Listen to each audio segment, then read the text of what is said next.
All right. Well, welcome everybody to another episode of Sales Pipeline Radio. My name is Matt Heinz. Very excited to be here with you live again on LinkedIn, live on Facebook, live on YouTube. I don't know where everyone's watching today, but if you are watching us live, thank you very much for joining us in the middle of your day. We are here every week at 11:30 Pacific, 2:30 Eastern. For those of you that may be watching on demand, thank you very much for checking us out. If you are listening to us through the podcast, thank you very much for subscribing, for downloading. Our numbers continue to rise through the audio-only version of this as well. Thank you. We're coming up on almost 300 episodes of Sales Pipeline Radio, and if you like what you hear today and want to check out more of these, you can find all of our episodes on demand on sales at salespipelineradio.com. Every week we're talking to some of the best and brightest minds in B2B sales and marketing, and today is absolutely no different. Very excited to have with us the Senior Vice President of Marketing for isubiq. We've got Christel Grizaut. I did my best to get the French right there, Christel. Thank you so much for joining us. Thank you, Matt. It's a pleasure to be here live with you. Oh man, so I've enjoyed just getting to know you over the last couple of years. You've run marketing at a couple startups, and I thought it was particularly interesting just to sort of have you on to talk about early stage company marketing. Like, we talk a lot about big demand programs and sales and marketing teams working together. By definition, when you're starting, you've got high expectations and small budgets, right? You don't have big teams. You're looking at, various frameworks and waterfalls coming out of analyst firms and saying, that's great for a, 50-person demand center of excellence. I don't have a 50-person demand center of excellence. So I'd love to have you just maybe, as we get here, just kind of share some best practices on how you prioritize all the different marketing requirements in an early stage company. But maybe let's just start back up a minute and just sort of maybe just introduce yourself, who you are, a little bit about what isubiq does, and how you think about marketing there. Sure. So I'm Christel. I'm a B2B marketeer. My background is B2B tech. I started in the security space and moved more recently to commerce and retail tech. isubiq is a digital workplace for frontline teams. So isubiq app helps people not like us that are not behind a desk, but in the field, in stores, on the road, to manage the task, to work, learn, and communicate in the flow of work. Awesome. So talk a little bit about what that means from a marketing perspective. Like, maybe sort of like what stage is isubiq at? Sort of a little bit of size of the company, market opportunity, but then what does that imply about how you are setting up the marketing organization and priorities internally? Yes, isubiq can be described as a scale-up company. So we're not at the early startup stage, but we are at this, scale-up stage. What I would say is that for what is very important for early stage company is, number one, to align on the go-to-market. Understanding and aligning with the sales team on the go-to-market is critical, because whether you choose to have an inbound strategy and maybe it's a product-led growth strategy, or you decide to go to an outbound, let's say an ABM marketing strategy, there are very different type of strategies which require different marketing activities, a different skill set in your team, and a different marketing organization altogether. Yeah. So that's the number one thing I would say, is that when I come to a company like isubiq, for example, like isubiq, we are outbound and we've decided to go for ABM strategy. It's very important to be all aligned on this and build the team and the skill set to deliver on that. Yeah. And then how does that go to market alignment happen? Is that you working with the CEO? Is that you working with sales? Like, who's involved and what are some of the key decision points to make that happen? Yes, the CEO and the sales executives who decide, how we go to the market, is often, of course, also based on the history, how the company started and where the company has found early success. So there is definitely a cultural element into it. Yeah. Oh, for sure. And I think the earlier you are in the company's growth, the more you're still trying to figure everything out, not only what the marketing mix is that works, what's the sales strategy, but even sort of more fundamentally, like, do we have a product market fit? Who's our best audience? Who should we be selling to? Is this the product that we think it has a big enough market opportunity for us to scale to the business results you want. So, I mean, it just makes the job of the go-to-market strategy that much more complicated. What are the things you look for in the market then, beyond just the marketing campaigns?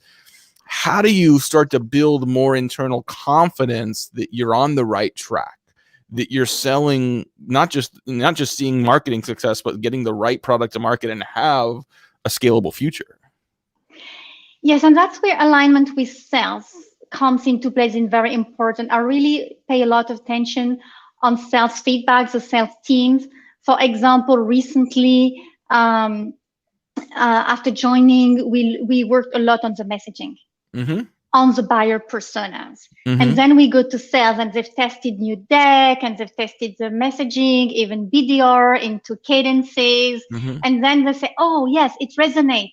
I got people coming back or taking call or responding. So definitely, we rely on the feedback from the sales team to understand if we're going into the right direction. And you're right, Matt, the messaging is very important.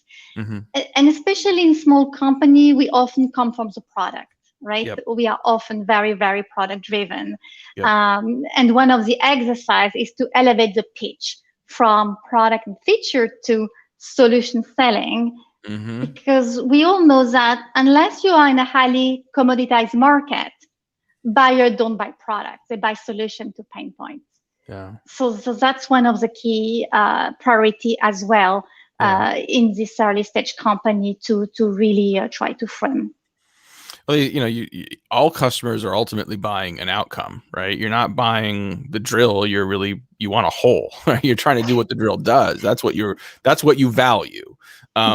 When you first build a product, when you first go to market, I mean, oftentimes, I'm getting back to the classic, Jeffrey Moore, Crossing the Chasm, those early adopters kind of already understand the problem. They understand, they're willing to move more quickly. Correct. A lot of companies will say, like, they get it. We can describe the drill. They understand it.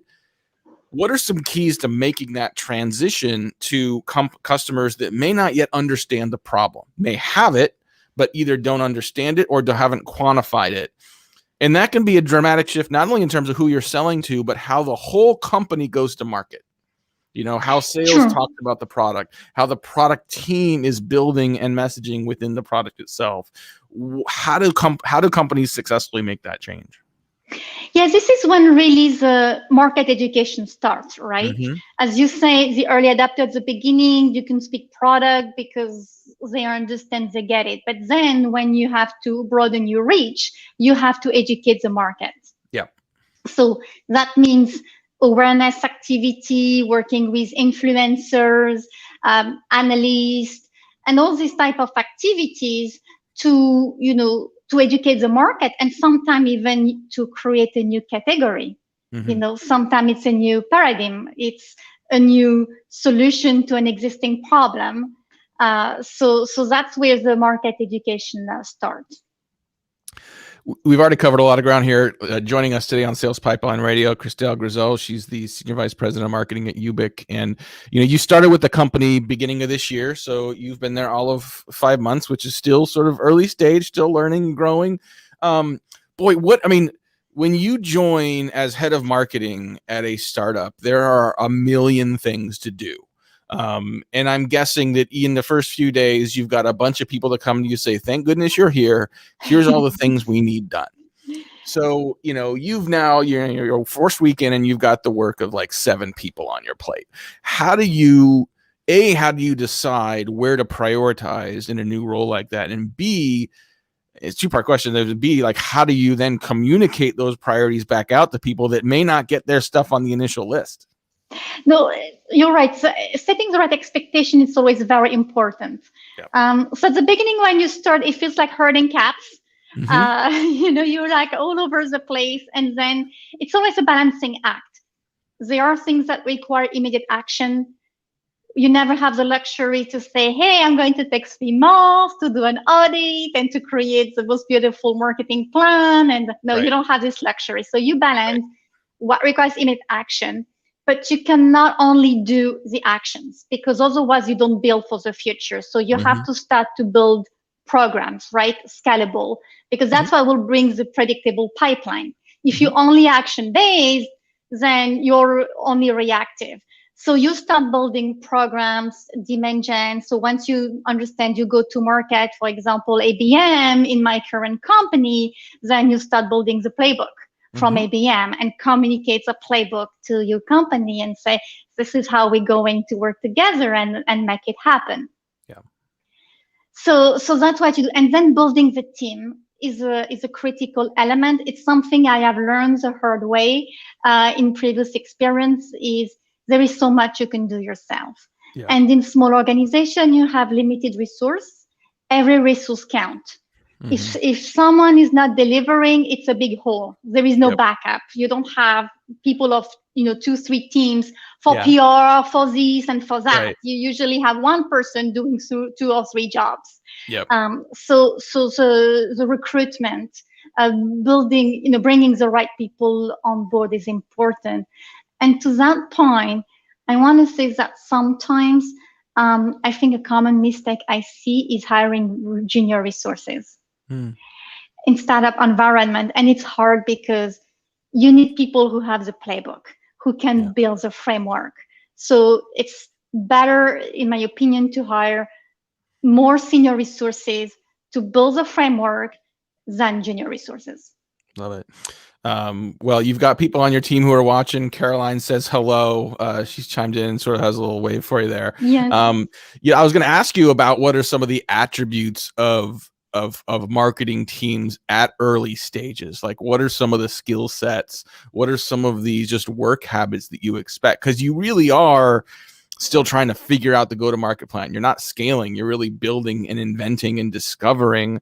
Is there a different set of skills that you need for someone at that stage of the company? Yeah, so a few things. Starting with a hard skill, you need people who are multidisciplinary. This is always good. So often, of course, you will take people who have dimension because you need to build the pipeline. So dimension skill are often prioritized, but you need people who really are hands-on and have the can-do attitude and, can juggle multiple activity project at the same time. Yeah. It is so easy at an early stage, any company, honestly, when you're sort of running marketing, to sort of just get heads down, look at your same 4 walls, just get very insularly focused. What are some of the things you look to continue your own education, to continue to learn, to continue to see what others are doing, to sort of pull from the outside to be successful? What are some of your best practices? To learn, you mean from myself to learn? Correct. Yeah. Yes. My number one, what I really love is peer networking, sharing my experience with other, like the CMO club we have on Friday. I find it invaluable. There is nothing better than other people sharing experience. And I can tell you how often it raised my morale, thinking, oh, I'm not alone. Okay, I saw that. I had a hard time recruit, people on the market. Oh, but everybody has, and the market is hot, and this is so really, this has been my number one waterhole. Good. Yeah. And what do you recommend for people on your team as well, just to sort of continue to be lifelong learners, to continue to learn, from the outside, not just from peers, but like, what are some of the other sort of sources of information that you recommend?